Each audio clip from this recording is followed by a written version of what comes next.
சுவாமி விவேகானந்தரின் பொன்மொழிகள். ஒரு எஜமானனைப் போல் கடமைகளை செய்யுங்கள், அடிமைகளைப் போல இருக்காதீர்கள், சுதந்திர உணர்வுடன் பணியாற்றுங்கள். சுதந்திர உணர்வு இல்லாத வரையில் மனதில் அன்பு தோன்றுவதில்லை. அடிமையாகிவிட்டால் உண்மையான அன்புக்கு இடமே இல்லை. ஓய்வு ஒளிச்சல் இல்லாமல் வேலைகளை செய்து கொண்டே இருங்கள், ஆனால் வேலைகளுக்குள் அகப்பட்டு விடாதீர்கள். வாழ்வில் மனிதன் உயர வேண்டுமானால் கடுமையான சோதனைகளை கடந்து சென்றாக வேண்டும்.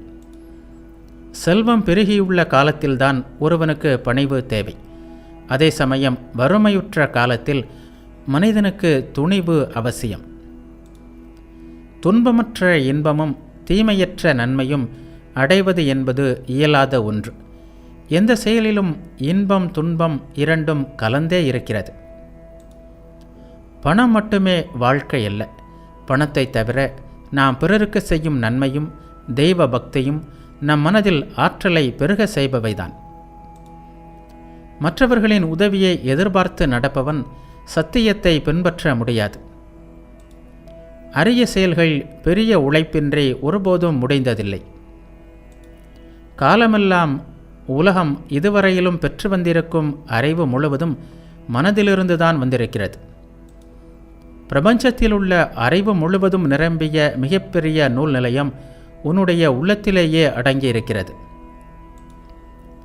வெளி உலகம் வெறும் ஒரு தூண்டுதலாக மட்டுமே அமைகிறது. அது உன்னுடைய உள்ளத்தை நீ ஆராய்வதற்கு தேவையான ஒரு சந்தர்ப்பத்தை ஏற்படுத்தி கொடுக்கிறது. நல்ல ஒழுக்கத்தை உருவாக்கும், மன வலிமையை வளர்க்கும், விரிந்த அறிவை தரும் கல்விதான் நமக்கு தேவை. ஒருவனை தன்னுடைய சுய வலிமையை கொண்டு நிற்க செய்வதாக இருக்கக்கூடிய கல்விதான் நமக்கு தேவை. வாழ்க்கை என்பது ஒரு போராட்டம், ஒரு போர்க்களம். அதில் வெற்றி பெறுவதற்கு உரிய தகுதியை தருவதாக கல்வி இருக்க வேண்டும்.